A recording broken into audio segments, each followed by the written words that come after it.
gente. Boa noite para todos. Quem que está aqui na nossa casinha pela primeira vez hoje? Muito bem-vindos a todos, tá? Bezerra de Menezes agradece a presença de todos. Esperamos que hoje o nosso estudo seja muito rico de conhecimento e de aprendizado para todos, tá? Quem é que conhece o Evangelho no Lar? Quem pratica o Evangelho no Lar aqui? Muito bem. Então, não fiquem preocupados para os que não praticam, que hoje nós vamos dar todas as dicas, todo o aconselhamento para que a gente possa fazer o Evangelho, tá? Na cadeirinha de vocês aí, vocês viram um papelzinho? Tem um papelzinho aqui que eu fiz. Esse é o roteiro que eu faço em casa. É o que que eu trouxe do Brasil quando eu cheguei aqui e que, para mim, tem solucionado. Mas, é claro, cada um, se quiser ter o teu próprio, pode fazer da tua maneira. Isso é só uma orientação para aqueles que não fazem o Evangelho no lar. Quem já pratica sabe como é que é, não tem a necessidade. Ou se quiser mudar também, né? Tem aqui um papelzinho. Bom, gente, é tão importante isso, o Evangelho no lar, por quê? É através dessa ferramenta que a gente tira todos os mal-entendidos, digamos assim, na nossa casa e na nossa mente. O Evangelho no Lar veio como uma ferramenta importante para a gente começar a prática do Espiritismo dentro do lar. Então, às vezes, a gente se vê num turbilhão de coisas difíceis, de problemas dentro de casa, como o Leonardo aqui já citou aqui, e que nós não estamos sozinhos, né, diante dos problemas. Nós temos o Evangelho no Lar, que nos traz muita paz e nos traz também muitas respostas. Porque toda vez que a gente abre o livro para poder fazer o Evangelho no Lar, que nós vamos falar isso mais adiante, a gente, sem querer, encontra a resposta de algum problema que a gente tem. E toda vez que a gente faz o Evangelho no Lar, é um momento de comunhão com Jesus. É um momento do qual nós colocamos Jesus no nosso lar, na nossa vida, diante de nós e dos nossos problemas. Por isso é tão importante fazer o Evangelho no lar, né? A gente lê os livros do Espiritismo e vê que a prática da caridade, vê que o estudo melhora muito a gente. E o Evangelho no Lar é uma forma de estudar sobre o Espiritismo, o Evangelho segundo o Espiritismo. Esse é o livro que a gente recomenda para a gente fazer o culto no lar. Lógico que a gente tem vários, cada um faz com o livro que gosta, né? Eu estou fazendo agora com esse aqui, que é o Jesus no Lar, que depois eu vou ler uma mensagem que tem desse livro aqui, e que é tão rico quanto o Evangelho, segundo o Espiritismo.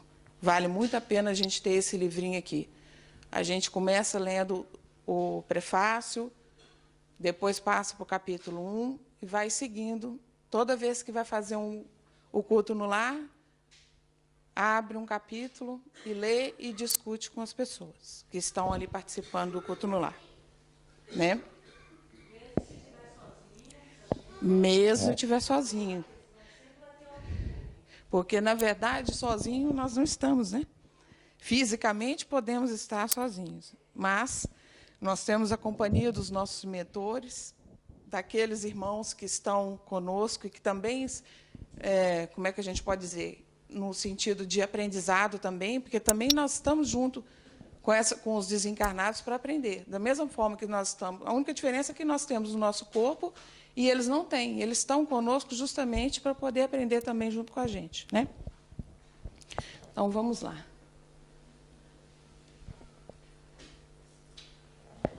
A doutrina espírita nos ensina que a reencarnação é a oportunidade para a correção de erros. Gente, qual a importância da gente reencarnar?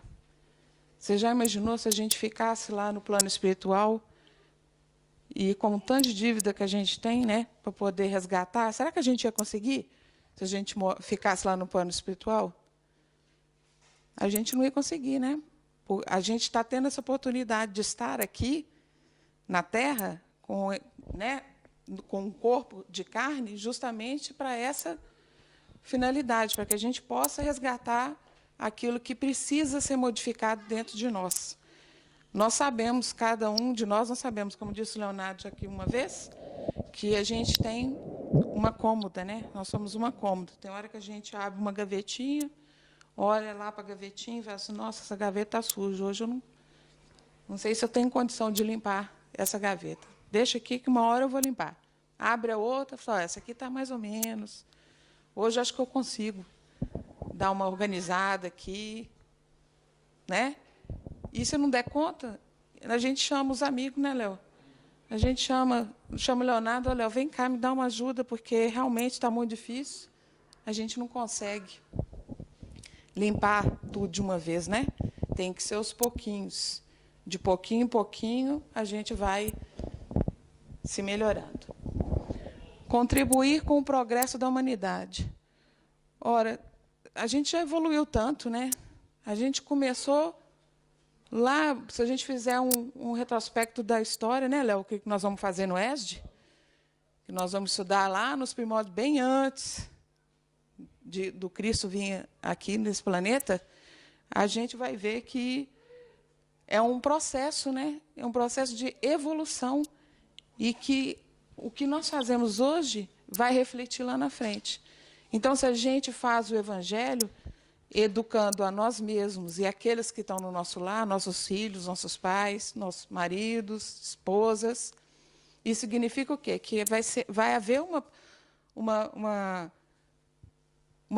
um progresso, né? Ou seja, abrindo o nosso conhecimento, a gente vai progredir espiritualmente, né? Compromisso com espíritos encarnados, existências anteriores. Bom, isso nós já sabemos, né? Que a reencarnação é o presente divino que nós temos de resgatar com as pessoas que a gente deve. E os principais que a gente tem que resgatar, quem são? Aqueles que estão dentro do nosso próprio lar, né? É o nosso pai, a nossa mãe, é o nosso filho, a nossa filha. Então, aquele parente que é o mais difícil, que a gente vive dentro, lá de casa, dentro das quatro paredes ali, esse é o que a gente primeiro precisa de resgatar. E qual que é o tipo de resgate? Quando a gente fala assim, o resgate significa a gente tem que entender. A gente tem que entender a pessoa e tem que ter paciência e tem que pensar, né, de uma forma do qual que nós temos que praticar o perdão também com essa pessoa que vive no nosso lar. Espíritos desencarnados que relacionamos pelo pensamento ou mediunidade. Bom, nós sabemos que nós temos várias entidades junto com a gente, né?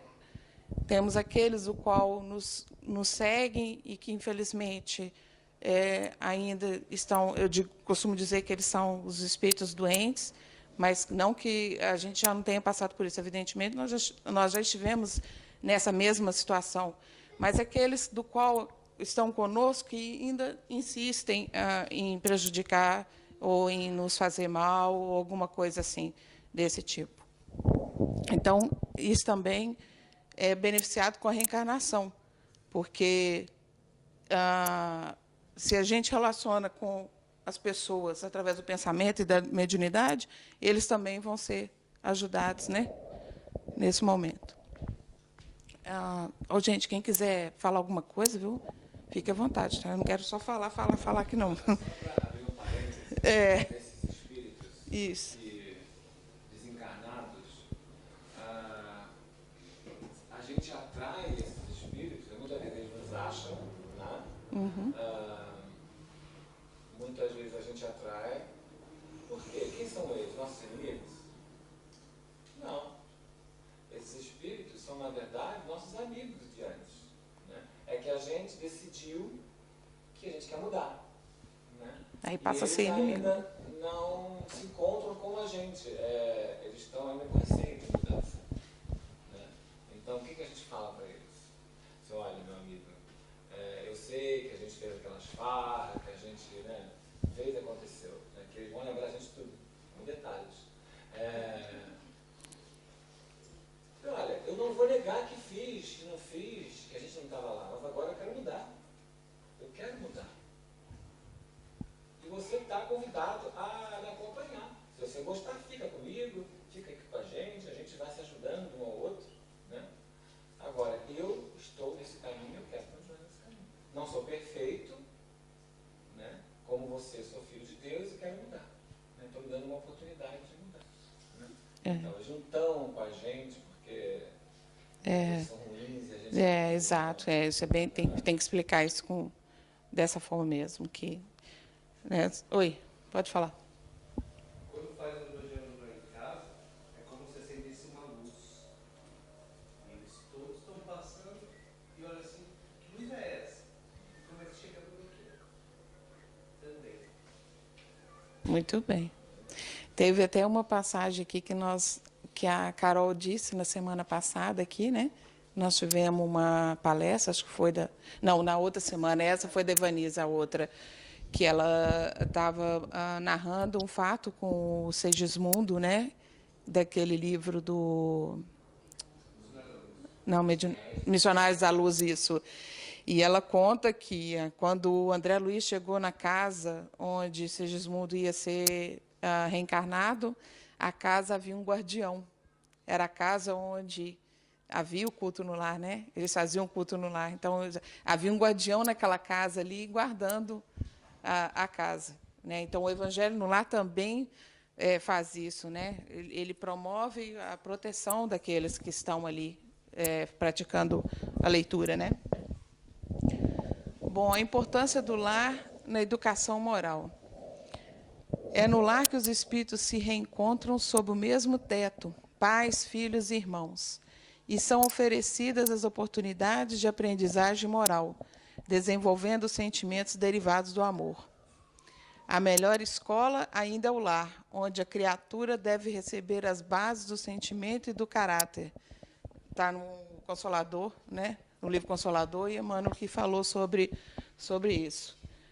Foi o que a gente disse aqui, né? Que o lar é a escola do qual a gente aprende. Né? É a primeira escola do qual, quando a gente reencarna aqui, que a gente tem as lições, né? As primeiras lições. Então, o que é preciso para que a gente, né, passe com 10 aí na prova, né? É fazer o culto no lar, porque o culto no lar promove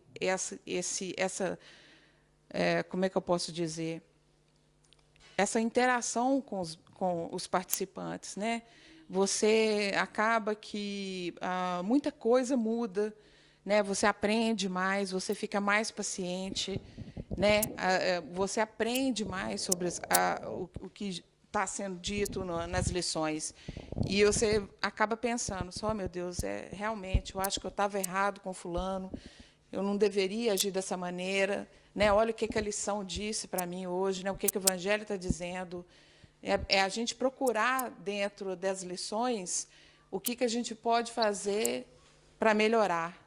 Né? Então, o Evangelho no Lar também nos ajuda a isso, a gente promover uma reflexão interna dentro de nós, para que a gente possa olhar aquele que está ali no nosso lar com um outro olhar, né? Um olhar de paz, de amor, de caridade, né? E saber que nada é por acaso. Né? Então, se a gente está ali tendo oportunidade de resgatar com um irmãozinho que é difícil, com um filho que está dando problema, né, com o marido, com a esposa, seja quem for, a gente primeiro tem que pensar assim, olha, eu preciso resgatar primeiro com essa pessoa, eu preciso primeiro me harmonizar com essa pessoa, né? Porque a gente pensa assim, eu vou fazer caridade. Vamos começar lá de fora primeiro, né? Vou fazer uma campanha do quilo e tudo. Não que não seja bem-vindo isso. É lógico, evidente, que é muito bem-vindo a gente fazer caridade lá fora. Isso também nos ajuda, mas nós temos que, primeiramente, olhar o nosso lar, né? O que é que está de mais latente do nosso lar? O que é que precisa de mudar urgente? E o Evangelho no lar nos dá todo esse apoio, nos dá todo esse benefício, né? Essa força para que a gente possa vencer as dificuldades da vida. Bom, essa é a origem do Evangelho no lar. Eu gostaria de fazer uma leitura do livro Jesus no Lar, que eu acho que vai ser... Eu poderia contar, mas eu acho que ler vai ser melhor. Quando eu escutei o Leonardo lendo aqui, eu achei melhor ler. Bom, então, o culto cristão no lar. Povoara-se o firmamento de estrelas, dentro da noite prateada de luar, quando o Senhor, instalado provisoriamente em casa de Pedro, tomou os sagrados escritos e, como se quisesse imprimir novo rumo à conversação que se fizera improdutiva e menos edificante, falou com bondade. Simão, que faz o pescador quando se dirige para o mercado com os frutos de cada dia? O apóstolo pensou alguns momentos e respondeu hesitante. Mestre, naturalmente escolhemos os peixes melhores. Ninguém compra os resíduos da pesca. Jesus sorriu e perguntou de novo. E o oleiro, que faz para atender a tarefa que se propõe? Certamente, Senhor, redarguiu o pescador intrigado. Modela o barro, imprimindo-lhe a forma que deseja. O amigo celeste, de olhar compassivo e fulgurante, insistiu. E como procede o carpinteiro para alcançar o trabalho que pretende? O interlocutor, muito simples, informou sem vacilar. Lavrará a madeira, usará o enxó e o serrote, o martelo e o formão. De outro modo, não aperfeiçoará a peça bruta. Calou-se Jesus por alguns instantes e aduziu. Assim também é o lar diante do mundo. O berço doméstico é a primeira escola e o primeiro templo da alma. A casa do homem é a legítima exportadora de caracteres para a vida comum.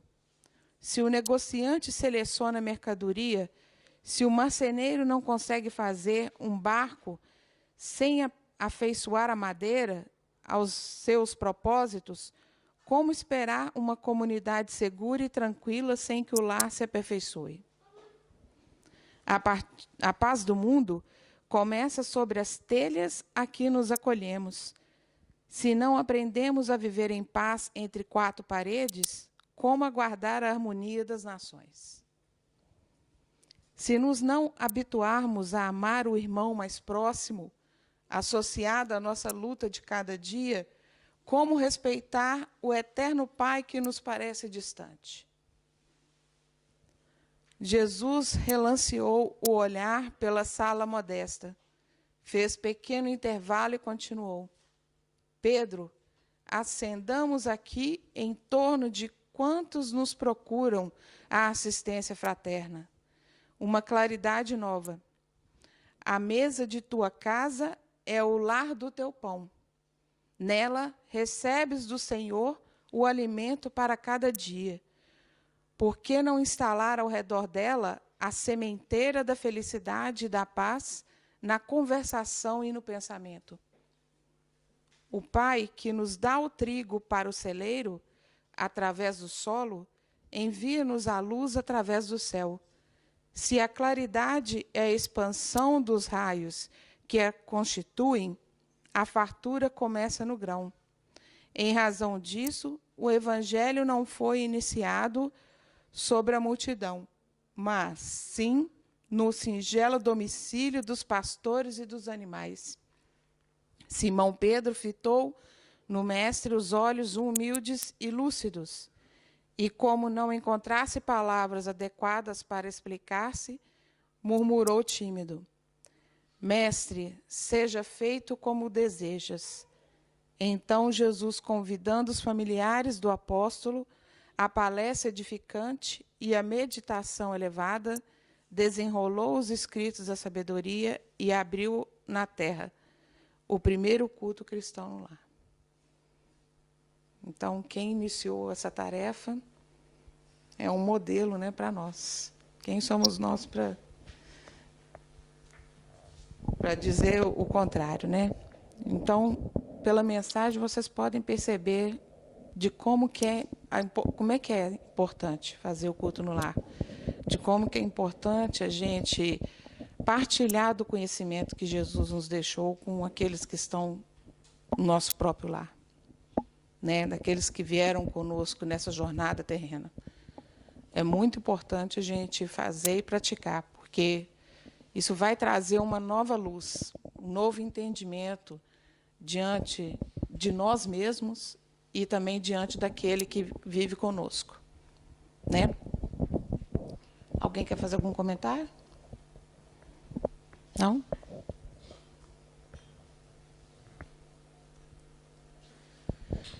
Então, a finalidade e importância do culto é compreender os ensinamentos cristãos, né? A gente passa a entender mais, principalmente do livro que a gente está lendo. Se a gente, por exemplo, pegar o Evangelho segundo o Espiritismo, a gente vai saber muito mais, logicamente, do livro que a gente está fazendo, né? E é uma boa sugestão, até mesmo porque a gente acaba lendo ele todo, né? A gente, praticando o Evangelho no lar, a gente estuda ele pouco a pouco e fixa mais as mensagens que estão nele aqui, né? Basta pensar que se a gente começar pelo Evangelho, não precisa ler o capítulo todo, os capítulos são grandes, né? É um pedacinho, né? Então tá.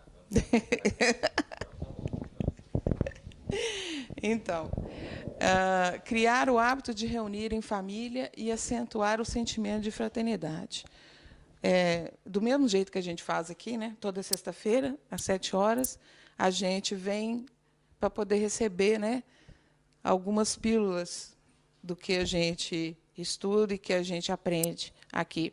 Do mesmo jeito é o Evangelho no lar, né? Então, é uma extensão do centro, quando a gente vem no centro. Quando a gente pratica o Evangelho no lar, a gente não deixa que a mensagem do qual a gente veio aqui, escutou, e dessa energia legal, dessa bem-estar que a gente tem quando a gente vem aqui, isso se estende para a nossa casa fazendo o Evangelho no lar, né? Se torna cessante essa energia, o bem-estar, né? Propiciar uma vivência tranquila e equilibrada. Já dissemos aqui que o Evangelho no lar, ele apazigua, né? Ele faz com que, como diz o André Luiz, a água da paciência, a gente pense mais sobre aquele irmão que está conosco, que precisa de um pouquinho mais de paciência, ou até nós mesmos, né? Que a gente também precisa de ter paciência com a gente mesmo, que a gente erra tantas vezes, né? Então, assim, o Evangelho no lar, ele beneficia a gente de todas as maneiras. Ele higieniza o lar. De que maneira? A gente não vai limpar a casa com o Evangelho, né, gente? Pelo amor de Deus. A gente vai fazer o seguinte: quando a gente tem essa atmosfera do Evangelho no lar, os miasmas da discórdia que estão ali, né, da intriga, né, do mal-estar, às vezes do rancor, da falta de perdão, isso tudo é higienizado pelo Evangelho no lar, né, pelas palavras de Jesus. A gente acaba que é feita uma faxina interna dentro de nós, essa verdadeira faxina, né? Eu sei que gosto de falar sobre isso, que a gente promove essa verdadeira limpeza, para que a gente possa, como a gente fala muito aqui, sair do homem velho para ir para o homem novo. E o que é um homem velho e o que é um homem novo? O homem velho é aquele do qual ainda insiste em nós em dizer que o que a gente fazia anteriormente ao certo, ou seja, aquilo que nos atrapalha a ser melhores, a sermos como Jesus, é o homem velho. E o homem novo é aquele do qual a gente se mostra para a gente mesmo e fala, olha, é preciso mudar e eu vou mudar. Com calma, evidentemente, já dissemos aqui, que a gente não faz grandes mudanças de uma só vez. É tudo pouquinho a pouquinho. Mas se a gente tem essa vontade de mudar, a gente consegue, de pouquinho em pouquinho. Né? Não vamos também querer transformar uma pessoa que há 1000 anos atrás comete a mesma coisa, agora já não, né, igual de chocolate. Que eu falo por mim, né? Eu acho que eu devo ter passado uns 1000 anos comendo chocolate. Aí agora eu vou falar, não vou comer chocolate. Não tem como, né? A gente tem que ir pouquinho. Essa semana eu vou comer pouco. Eu comi uma barra, agora eu vou comer só uma barrinha pequititinha. E comia todo dia, não uma vez por semana. Né? Tem que ir fazendo um esforço. Né? Não é fácil, mas se a gente tiver força de vontade, a gente consegue. Facilitar no lar o amparo diante das dificuldades materiais e espirituais. Gente, quem faz o Evangelho no lar é amparado pelos Espíritos. Não que a gente não seja. A gente é amparado de qualquer maneira. Mas quando a gente é firme no propósito de fazer o culto todo, por exemplo, toda semana, no mesmo dia, no mesmo horário, a gente começa a chamar a atenção dos bons espíritos. Ou seja, eles começam a ver ali na família, só, olha, aquela família está firme no propósito de aprender o Evangelho, de querer mudar.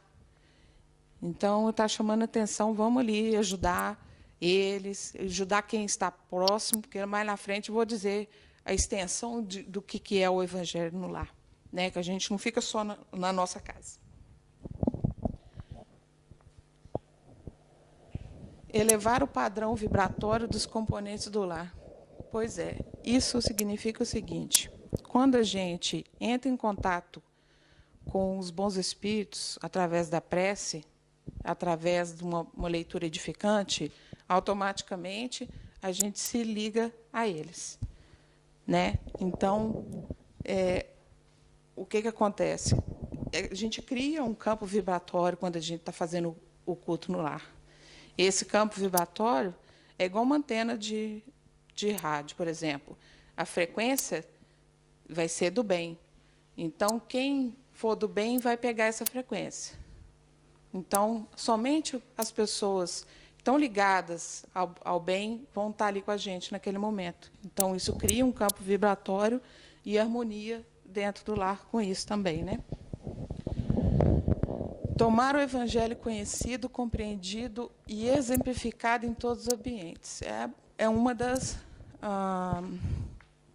das nossas, digamos, atividades, eu poderia dizer assim, né, da nossa, pode ser atividade, de espalhar o Espiritismo, né, da gente tornar conhecido o Espiritismo. O Evangelho no lar nos torna cada vez mais próximo do Evangelho segundo o Espiritismo, né, o Evangelho segundo Allan Kardec, né? E até quem está, por exemplo, de fora, não conhece, vai participar, acaba conhecendo o que é o Espiritismo. Então, isso é uma maneira, né, de expandir. E faz também a gente trazer aquela mensagem de Jesus para a nossa vida. Isso. Está compreendendo no momento atual da nossa vida. Isso. A gente lê o trecho e a gente vai se perguntar, como é que eu posso estar usando isso hoje na minha vida? A espiritualidade explica através da mensagem. E a gente vai estar compreendendo e tentando. Não é um acaso, né? Nada é um acaso. Então, nós chegamos agora à parte prática do nosso Evangelho. Como é que a gente vai fazer o Evangelho? A primeira coisa é escolher na semana um dia e horário que a família possa se reunir durante mais ou menos 30 minutos. Então, por exemplo, olha, vamos combinar com todas as pessoas lá da nossa casa. Ó, gente, o negócio é o seguinte, vamos começar a fazer o Evangelho lá. Que dia que nós podemos reunir todo mundo? Ó, é quarta-feira? Então, quarta-feira, às 7 horas. Marcou quarta-feira, às 7 horas. Então, está marcado, já foi o primeiro passo. Crianças podem fazer parte da reunião, sim. Pode ocorrer a presença de visitantes ocasionais e, nesse caso, podem ser convidados a participar. caso não sejam espíritas, devem ser esclarecidos sobre a finalidade da reunião. Bom, eu vou falar primeiro da primeira parte das crianças. É aconselhável que, quando há crianças na reunião, que, quando a gente for fazer o comentário da leitura, a gente faça um comentário também para que elas participem.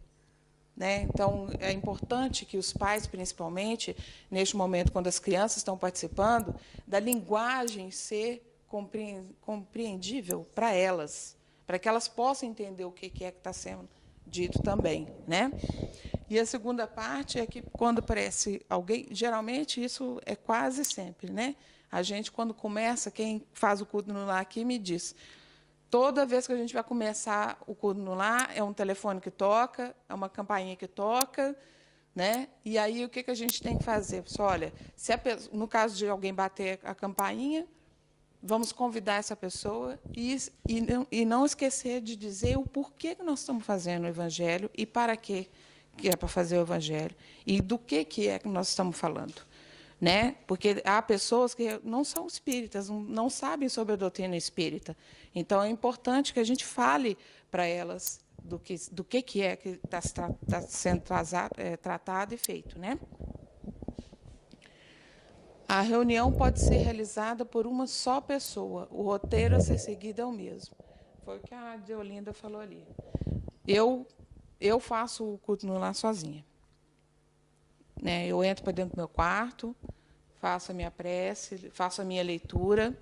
E foi assim, bom, eu faço assim desde quando eu vim para cá. Quando eu estava em Belo Horizonte, eu também comecei a fazer sozinho o culto no lar. Mas aí o meu pai, a princípio, ele era muito reticente com relação ao culto no lar, que ele achava que a gente ia abrir um centro espírita e aparecer espírito para todo quanto é canto, quando a gente estiver fazendo o Evangelho. E não é, né, gente? Não é nada disso, é só estudo. E aí ele ficava só na greta da porta escutando. Todo dia eu fazia lá e ele ficava andando ali, escutando o que é que eu estava falando.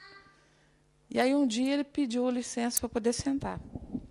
Desde esse dia, nunca mais ele parou de fazer o culto junto comigo. Todas as vezes a gente fazia, sempre às terças-feiras. E eu ainda continuo, ele já desencarnou, mas todas as terças-feiras eu faço o culto no lar. Então, assim, a gente não precisa de temer com relação a isso.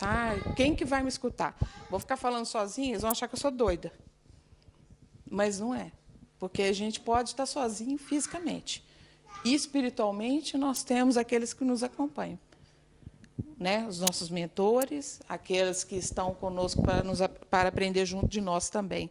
Né? E é importante que a gente faça. E é importante que a gente leia em voz alta. Evidentemente, a gente não vai gritar, né? Para harmonizar, né? Pois é. Então, a gente faz uma leitura num tom como esse que a gente está falando aqui agora, né? Normal, não precisa de berrar, para que a gente possa, para que outras pessoas possam ouvir, diga assim, outras pessoas, entre aspas, né? Aqueles que a gente não consegue enxergar, né? Então, vamos passar até um espiritinho aqui que fala sobre o culto do Evangelho. Não sei se dá para ver aí, está muito pequenininho, mas ele fala assim: outra vez eu vou fazer o culto no lar sozinho. E aí olha o tanto de irmãozinho que está do lado dele ali dizendo: ele que pensa que está sozinho. O outro falando: sabe de nada, não sei. É isso mesmo. Bom, então, aí é o seguinte, eu fiz uma cartilha, infelizmente, não deu para todo mundo a cartilha. Mas depois vocês vão me dar o nome direitinho, na semana que vem, eu vou imprimir essa cartilha, e quem quiser ter essa cartilha como orientação, né, ela foi gentilmente cedida pela Fraternidade Irmão Sheila, lá de Belo Horizonte, né, através da nossa amiga Giovana, que está aqui fazendo um estudo junto com a gente. E eu espero que vocês gostem. Quem não tiver, me fala, tá? Que eu, na semana que vem, eu já trago, ou até passo por e-mail também. Tá, joia? No finalzinho da reunião. Bom, começamos com uma prece simples e espontânea. não vamos fazer uma prece daquelas que a gente, né, até dorme. É uma prece rápida, né? Vamos. Pois é, vamos ser sucintos, é só para abrir o estudo, né? Vamos dizer, meu Senhor, meu Deus, nós estamos aqui reunidos para realizar o culto no lar. Rogamos que os amigos espirituais estejam conosco neste momento para nos dar a devida orientação da lição que vai ser dita aqui hoje. Tipo isso. Oi.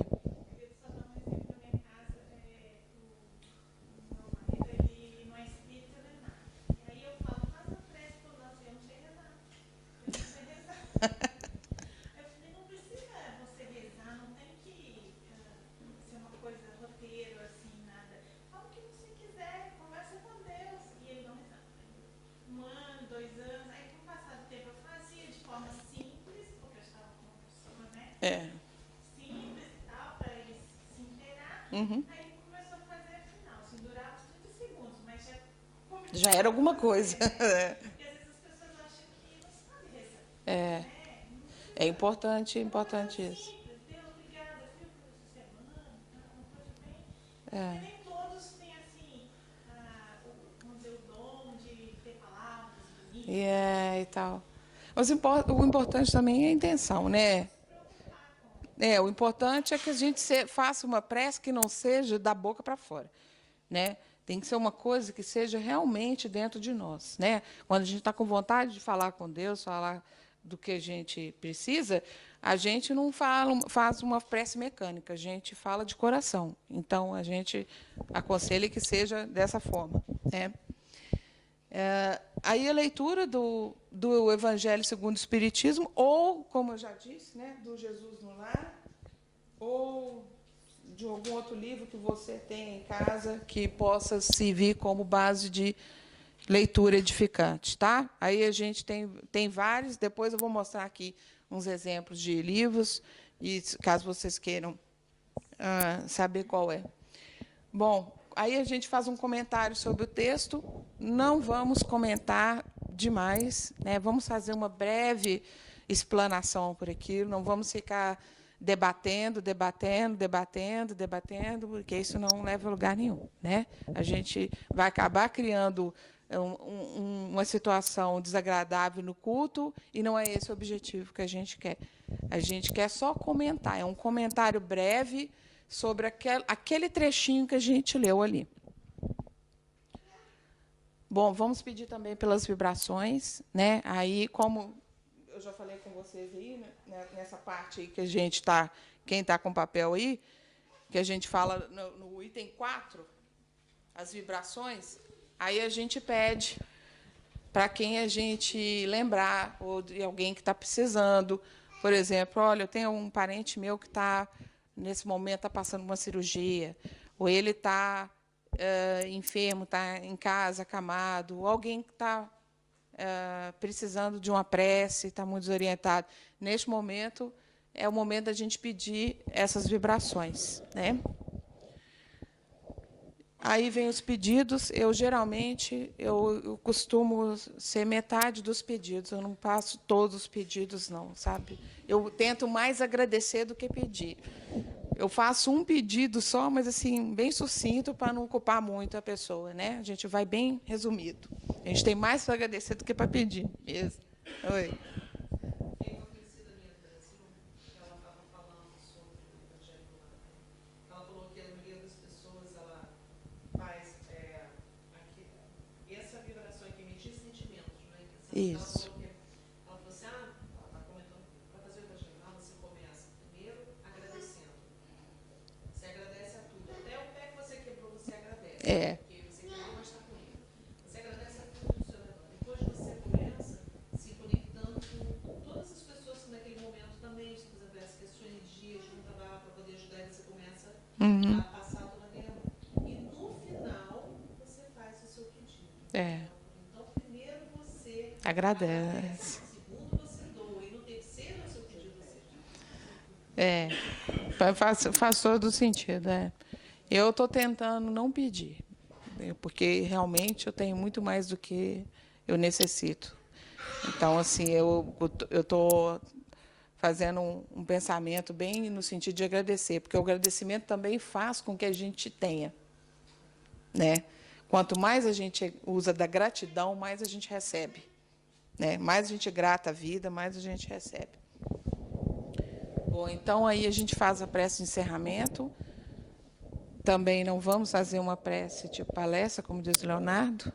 Seremos sucintos. Nesse momento a gente solicita que os bons amigos, né, os espíritos protetores possam fluidificar a nossa água, que é de extrema importância no nosso culto no lar.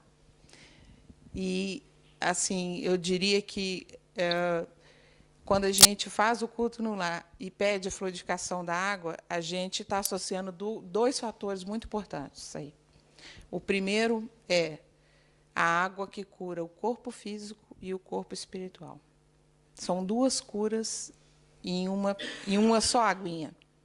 Então, assim, é importante que a gente tenha, no início do nosso evangelho, a gente separa ou uma jarra de água, ou um copo cada um, quem está participando, ou quem quer ter uma água para a semana toda, uma garrafinha de água. Ó, hoje eu vou fazer o culto no lar, né? O meu culto no lar é no domingo, às 9 da noite. Então, eu coloco lá a minha garrafinha, peço a fluidificação da água, eu tenho água a semana toda. Até eu chegar aqui no Centro Espírita na sexta-feira, trazer outra garrafinha e fluidificar, e assim vai por diante. A gente sempre vai ter água fluidificada. Gente, é muito importante a água fluidificada. Vocês não sabem do poder que é curativo que a água do culto do lar tem. Apazigua qualquer coisa que a gente tenha no nosso coração. Eu falo de testemunha, porque já tive muita coisa boa para mim com a água do Evangelho, né? Principalmente na minha família. Eles não precisam de saber que estão bebendo água frutificada, porque as pessoas vão ter um certo receio de beber água frutificada. Infelizmente, a gente tem a nossa natureza de repelir aquilo que a gente não conhece. Mas a gente pode colocar um pouquinho no filtro, né? Pode colocar um pouquinho ali no chá, um pouquinho no suco. E assim vai. A gente tem que ir de pouquinho em pouquinho.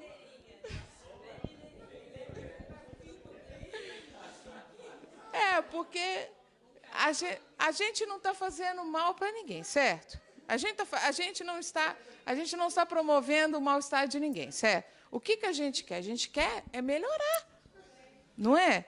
Então, aí eu te garanto que depois que vocês usarem a aguinha, quando vocês fizerem o culto no lar, vocês vão estranhar. A pessoa vai sentar lá e ainda vai assistir o culto no lar com vocês, eu garanto, viu? É o cadinho.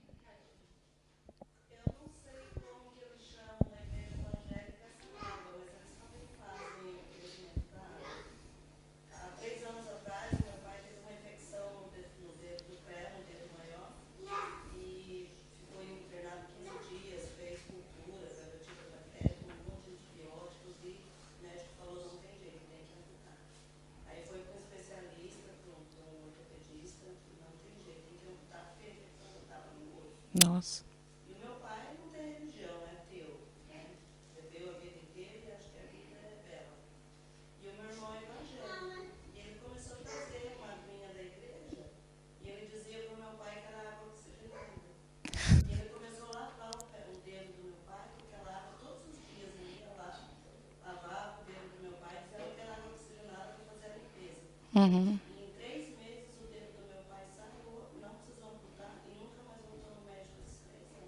Tá vendo? Ele foi curado pela fé do meu irmão, que ele nem sabia. Essa é a verdade. Não, mas falaram uma coisa muito importante aí, né? Porque quando a gente acredita que aquilo vai funcionar, ele já funcionou. Oi. Só para reforçar a respeito da água, Uhum.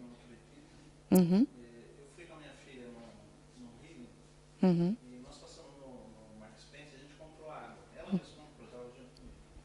Nós fomos nesse dia, fui Uhum. E nesse dia ela não tomou, mas no outro dia ela tomou. Uhum. E na hora a mulher mandou um preço, sabe, parece que tem um remédio dentro. Tem um sabor diferente, né? Aí foi eu mesmo que comprei, né, pai? Tá vendo, né? Uma cidade chamada São Lourenço, não sei se vocês conhecem, uma estância hidromineral, entendeu? Onde tem 6 fontes de águas minerais que curam doenças.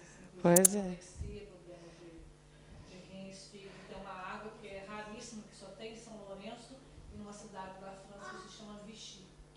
Tá vendo? Realmente é o poder das águas. Pois é. Você tá vendo a outra. Natureza. Oi. Agora, eu tive uma dúvida. Um dos problemas do pé, eles colocaram, quando eu fui a primeira vez lá como é que Ricardo? Pois é.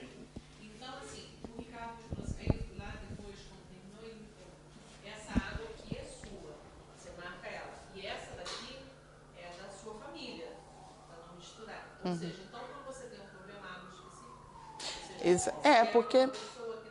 Porque, na verdade, os espíritos que estão fazendo a fluidificação da água, eles vão de acordo com a tua necessidade. Então, a água só serve para você porque ela tem aquilo que vai te curar. Mas a outra pessoa não tem o mesmo que você tem, então não vai fazer efeito para outra pessoa.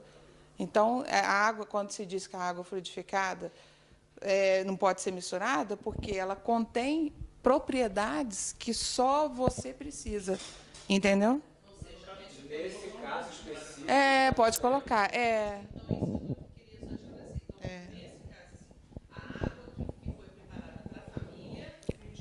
Isso. É outra coisa.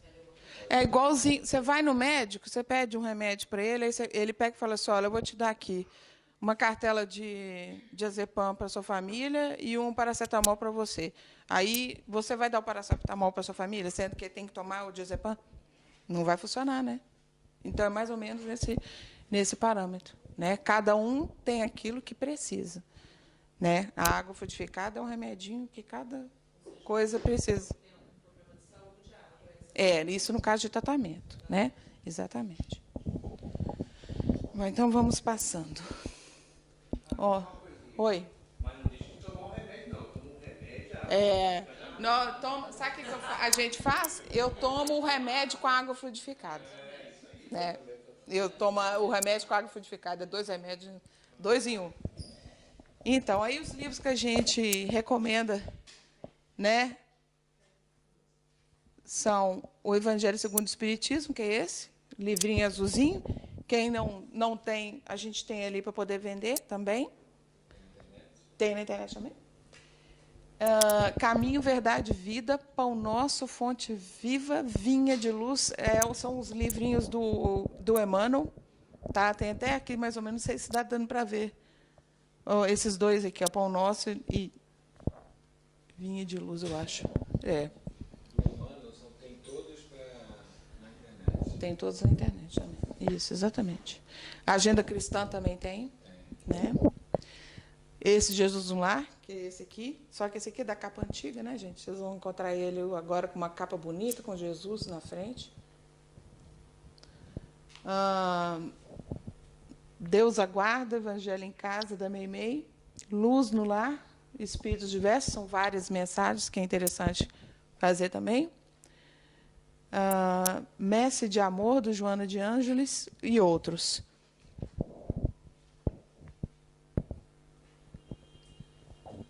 Bom, a gente tem uma pergunta também do Livro dos Espíritos, que a gente quer também falar, que é da importância dos pais e dos filhos, né, no Evangelho, no lar. Os espíritos dos pais exercem influência sobre os dos filhos após o nascimento destes? Muito grande. Conforme já dissemos, os espíritos devem contribuir com o progresso um dos outros. Pois bem, os espíritos dos pais têm por missão desenvolver os dos seus filhos pela educação. Isso constitui para ele uma tarefa. Se falharem, serão culpados. Tem até uma passagem, não sei se é no livro que eu li ou na Bíblia, se não me engano, que Jesus, ou um espírito elevado, pergunta O que foi feito desse espírito que nós te entregamos para você cuidar? Né? Se você deu a orientação para ele ir no caminho reto, ou se você deixou de fazer a orientação.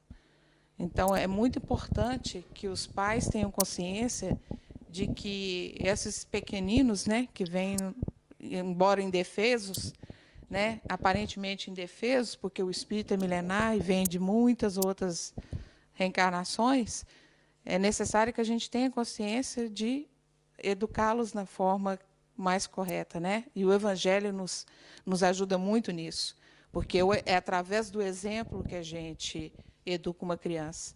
E se os pais dão bons exemplos, eles vão ter isso para o resto da vida, né? Oi.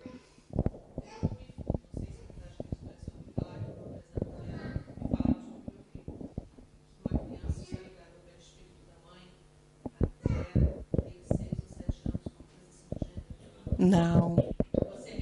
Você quer responder, Gil? Até o espírito, quando ele vai reencarnar, há uma perispírito, há uma condensação do perispírito para que ele consiga ter a forma, até chegar à forma de um bebê, né? Para que ele possa introduzir. Na verdade, até o formato de uma célula-ovo, que a célula-ovo é depois da fecundação. Após a fecundação, você tem uma única célula que um dia vai ser uma pessoa.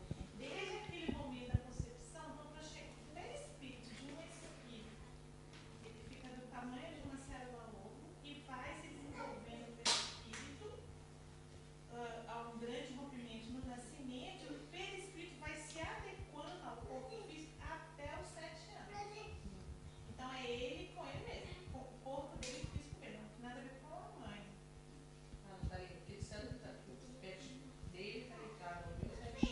Não existe ligação de perispírito com perispírito. É o próprio perispírito da pessoa está se adequando àquele corpo físico. Por consequência, é o momento que você mais tem de ajustar, ajudar e introduzir coisas boas, porque ele ainda está se ajustando. Porque depois que ele se ajusta, pô, cheguei, tô todo Agora tomei posse, né? difícil. Quando começa a pegar o Mas não existe ligação de perispírito com perispírito. Não tem como fundir os perispíritos.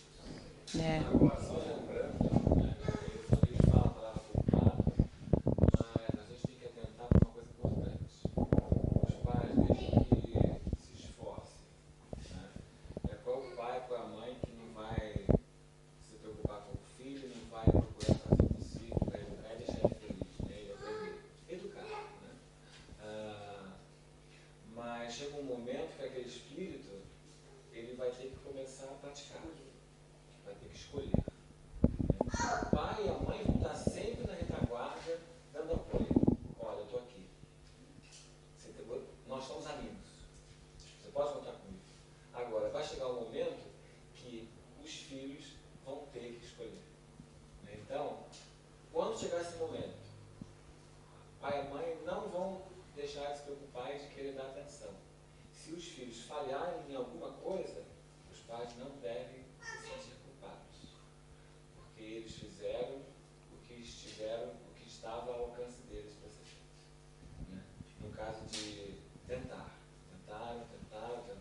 nunca desistiram, a mãe nunca vai desistir, o pai nunca vai desistir, né, do seu filho. Como o nosso pai maior não desiste da gente. Então, agora, ele deixa a gente escolher. Ele deixa a gente escolher.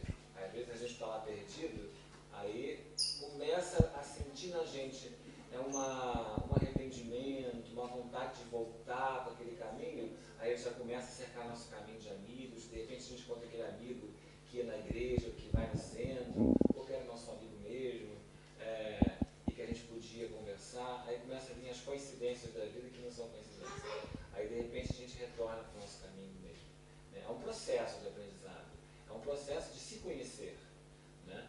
Mas a gente tem que tomar muito cuidado quando a gente lê a palavra culpado, né? Que vai queimar no inferno, que isso não existe. Né? O inferno é interno. Né? Então, pai e mãe não devem se sentir culpados.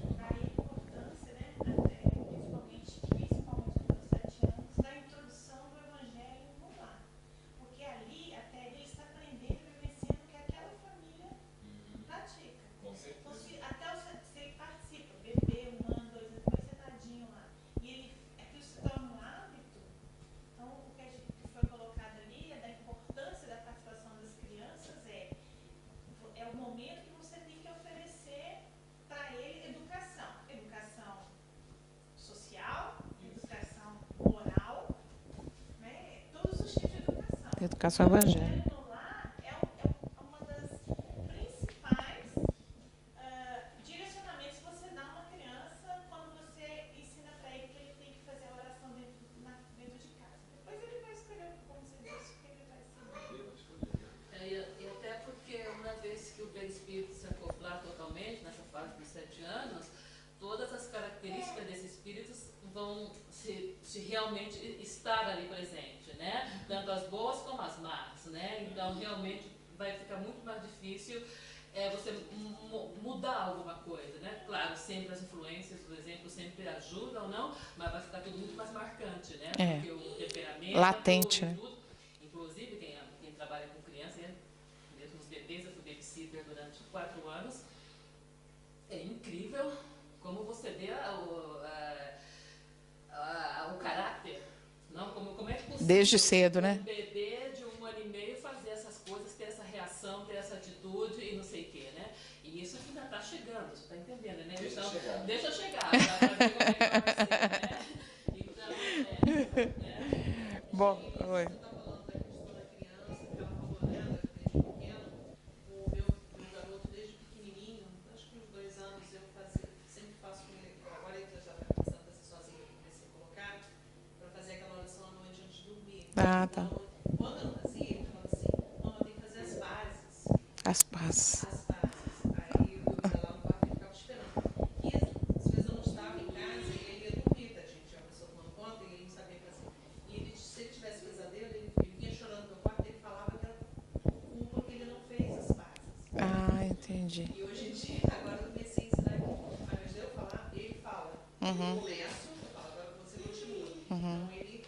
Criou o hábito, né? É uma forma da gente começar a colocar É bom. uma coisa dele, fazer oração também sozinho, né? Ele dele. É bom, exatamente. É válido a criança participar do Evangelho fazendo oração. Com as palavrinhas dela, o coração vai estar ligado com Deus direto, uma ligação direta. Né? Talvez eles conseguem ter essa ligação até mais rápido que a gente, né? Eu lembro que a minha avó, só para terminar aqui, ela me ensinou uma oração que acho que é bem conhecida dos brasileiros. Deus me dê, Isso, é que eu faço no filho, na na paz do paz, Espírito sim. Santo. Na Né? paz, sim. Tinha mais uma continuação, mas eu nunca consegui gravar o resto. Fiquei nessa parte. Então eu estava lá, já meio dormindo, pensando no voo de chocolate, e fazia essa oração rápida. Tem que orar, Deus deu para levar, na paz do Espírito Santo, pronto. Entendeu? Com o tempo a gente ia alongando mais, ia falando uma coisa diferente, né? Mas até hoje eu me lembro disso. Nunca esqueci dessa oração. Né? É uma oração escrita, é decorada? É. Agora, a fé que a gente coloca é que vai diferenciar. Exatamente essa que eu pensei com o meu filho. Fala, Dante. Tem um outro ponto também, Gal, eu queria me ajudar a lembrar. Não sei se é o livro Mensageiro, ou se é Ana Luz, que fala que estão viajando de um lugar para o outro e tinha uma casa que tinha evangelho no lar e servia como um ponto de descanso para eles continuar viajando. É. Eu não lembro. Deve ser algum livro do André Luiz. Mensagem. Ah, tá vendo? Então vamos, gente, vamos, porque o tempo está acabando. Muito mais coisa implicada do que a gente pensa. É. A gente só tem o dever de fazer ali o evangelho lá, deixa o resto por conta deles, né? Então, vamos ser bem rapidinho, porque o nosso tempo já está estourando e a gente tem o passe a seguir, né? Então, coloque a água para ser fluidificada, um copinho para cada um, né? O tempo entre 15 e 30 minutos no máximo que dura o culto. Mais do que isso, gente, a gente vai ficando meio cansado, né? O Evangelho segundo o Espiritismo deve ser aberto aleatoriamente. Caso vocês queiram fazer como estudo, também pode pegar um trechinho, começando do livro e ler um trechinho, né? Isso aí fica a critério de vocês.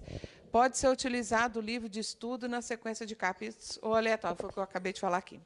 Não contradiga os comentários do seu companheiro no momento do culto. Gente, o culto é uma comunhão, não é uma argumentação, né? Não é um debate. Não permita manifestação mediúnica. No culto no lar não tem manifestação mediúnica, tá? Escolha um dia que não ocorram muitos eventos sociais. Então, é o que eu falei, né? Reúne todo mundo ali, olha, que dia que você pode, que dia que você pode, que você pode. Está todo mundo em casa nesse dia, então vamos fazer. Escolha um aposento confortável da casa. Não deve ser jamais solene ou ritualístico, com palavras e movimentos decorados a lembrar missas e demais cultos. Isso tem que ser espontâneo, tá, gente? Tem que falar do coração. É essa que é a dica. Caso queira música em volume baixo e instrumental, como disse ali a Adel. A presença de visita não deve ser motivo para suprimir a reunião. Convida a pessoa que chegou para participar, não esquecendo de dizer o porquê e qual é a finalidade que está fazendo o evangelho e sobre o espiritismo também, que às vezes a pessoa nem é espírita, né? No caso de perder dia da reunião em determinada semana, pode-se continuar na próxima. Eu, particularmente, eu sou meio assim, um pouco neurótica com isso, e eu deixo um bilhetinho. Eu escrevo assim, meus amigos espirituais, no momento eu não estou aqui, mas na semana que vem, com certeza, eu estarei. Avisando a eles que para eles virem na semana que vem. Realizar a prece alertando os espíritos o adiamento para outro dia, naquela semana, caso ocorra evento familiar de extrema importância para a família. Aí o meu bilhetinho também funciona, nesse caso aí. Pode. Ou se não quiser escrever, fala, né? Só, olha, gente, eu estou viajando, mas semana que vem eu estou aí e tudo. Mas mesmo assim, a gente pode fazer o culto no local que a gente vai, viu, gente? Isso não é desculpa, não, viu? Quando toda a família participa e acontecer de ter uma só pessoa no dia marcado, a reunião deve acontecer normalmente. Foi igual nós falamos aqui. Uma pessoa já é o suficiente para ter o evangelho, tá, gente? Não tem desculpa, tem que fazer. No caso de viagem, a família pode realizar a reunião onde estiver. É o que eu já falei, né? Se você viaja e vai passar, por exemplo, uma semana lá e só vai cair, o dia vai cair lá que a gente está lá em Cancún. Não interessa. Leva o evangelho e faz lá mesmo, tá? No mesmo dia, na mesma hora. A escola do coração. Esses são os comentários, tá, gente? Eu estou correndo porque está em cima do horário ali do passe. Quero só falar para vocês alguns comentários que os nossos amigos espirituais fizeram com relação ao evangelho no lar, tá? A escola do coração. O lar, na essência, é a academia da alma. Dentro dele, todos os sentimentos funcionam por matérias educativas. E somente nela conseguimos compreender que as diversas posições afetivas que adotamos na esfera convencional são apenas caminhos para a verdadeira fraternidade, que nos irmana a todos, no amor puro, em sagrada união diante de Deus. Está na Seara dos Médios, questão 341, Emmanuel fala para nós. No recinto doméstico, procure algum detalhe caseiro para louvar o trabalho e o carinho que lhe compartilham a existência. No sinal verde, Chico Xavier, né? Psicografia de Chico Xavier, pelo Espírito André Luiz. Evangelho no lar. Trabalhemos pela implantação do Evangelho no lar, quando estiver ao alcance das nossas possibilidades.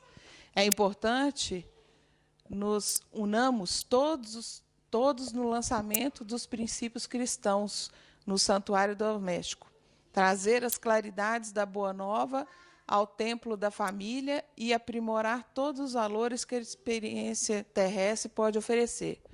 Esse é o nosso querido Bezerra de Menezes, no Temas da Vida, capítulo sobre o Evangelho no Lar. Joana de Ângeles também fala, dedica uma das 7 noites da semana ao culto do Evangelho no lar, a fim de que Jesus possa pernoitar em tua casa.